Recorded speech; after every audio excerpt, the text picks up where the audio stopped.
Today I have a story. I just remembered. Sometimes you need to shove your choices aside, shove your feelings aside, and put your and protect yourself.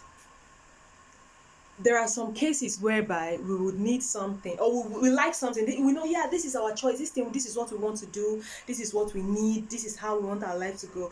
But behind those things, or in the process of getting that thing, you would wound yourself a lot. If you want wealth and the wealth is going to come at the cost of your two legs, it means that's not wealth. It means it is not good for you. So we just still go for the wealth and ignore the fact that you're not going to have two legs anymore. When I was a copper, back then in Jos, I remember one girl used to perch on me, like she just want to be around me. And in CDS, then I liked to mind my business. I stayed on my own. A lot of people respected that. Nobody bothered me. I loved them. They loved me. Like we were cool. It wasn't like a bad energy.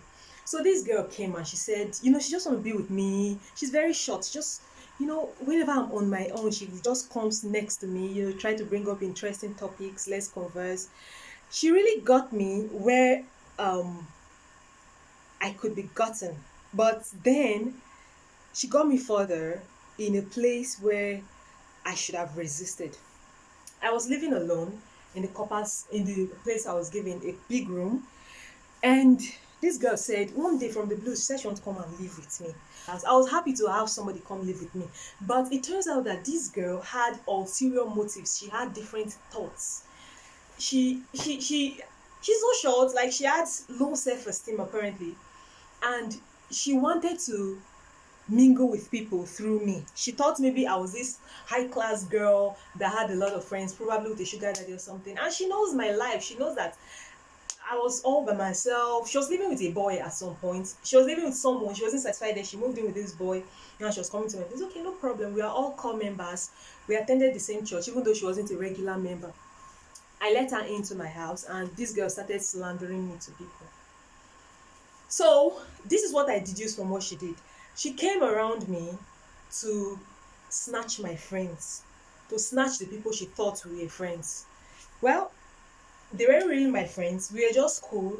People we live around together. We were just cool, fellow core members, and we are not enemies. We are not fighting. We could exchange things. We could eat from one another, but we are not friends. We are just neighbors. If they had moved to another place, that would have been the end of whatever connected us. So she started slandering me to people, trying to be more closer to the people she thought I was close with. Personally, I don't have issues with anybody, trying to be close to anybody else close. I started noticing some strange behaviors, and all of a sudden, she said she wanted to move out of my house from the blue. She was feeling guilty about something. She said she wanted to move out of my house. She noticed that I didn't beg. I just said, okay, you can go, because me, I'm used to being alone.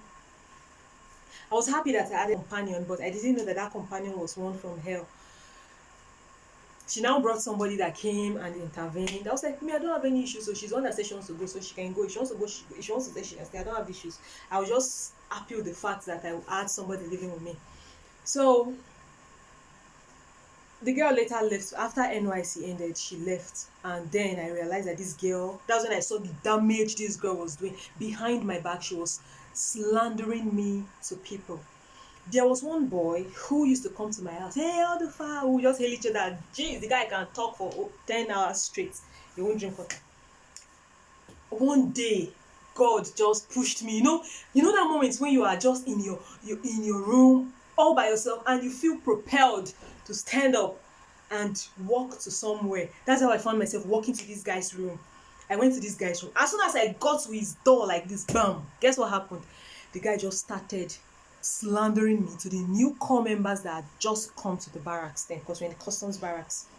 He said, someone like Odufana, she's this, she's that. I say, I didn't wait for him to talk anymore, because if he talks further than that, whatever he says, those girls will believe. I just busted in, opened the door and entered. I said, Femi, his name is Femi, well done, thank you very much. I told the girls sitting there, don't mind whatever he says. And those girls, worst part of it is that those girls, When they came into that corpus lodge, I housed each and all of them. We were five that slept in my room.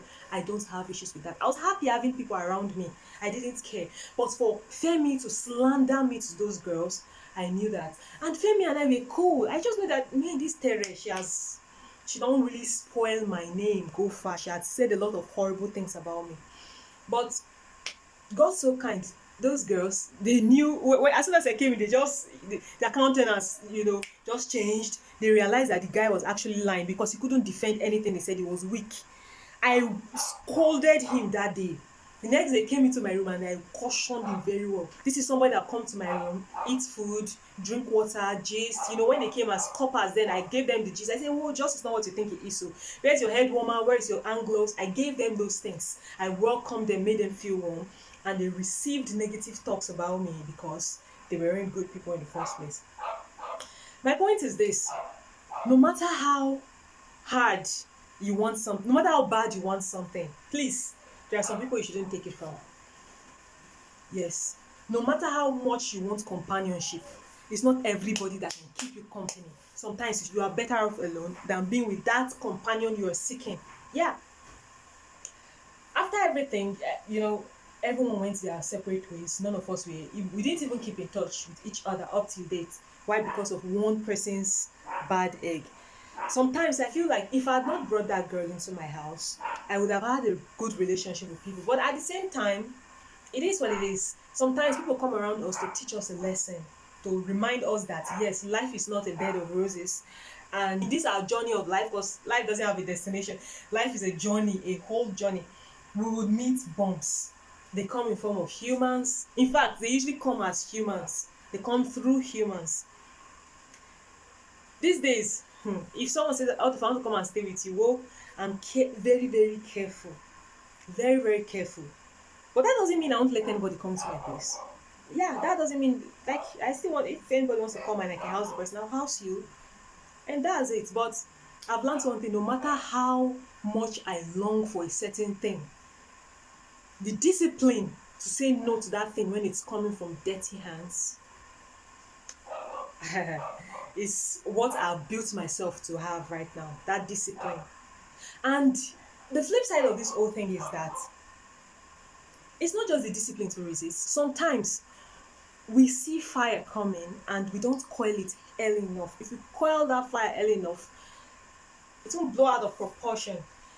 Assuming I didn't let that girl stay freely in my house. Let's say I was always shutting her up when she's talking. I'll shut her down. If I was putting her down all the time, making her feel bad about herself, she would have comported herself. But I let her be comfortable. I told her, "Yeah, be free." Like I even let her arrange my room the way she would rather have it arranged. I just let her be. If I had not given her that chance, she wouldn't have. I don't think she would have had that guts to slander me. And even if she wanted to slander me, she would have told a different story, not the one that would make people hate me.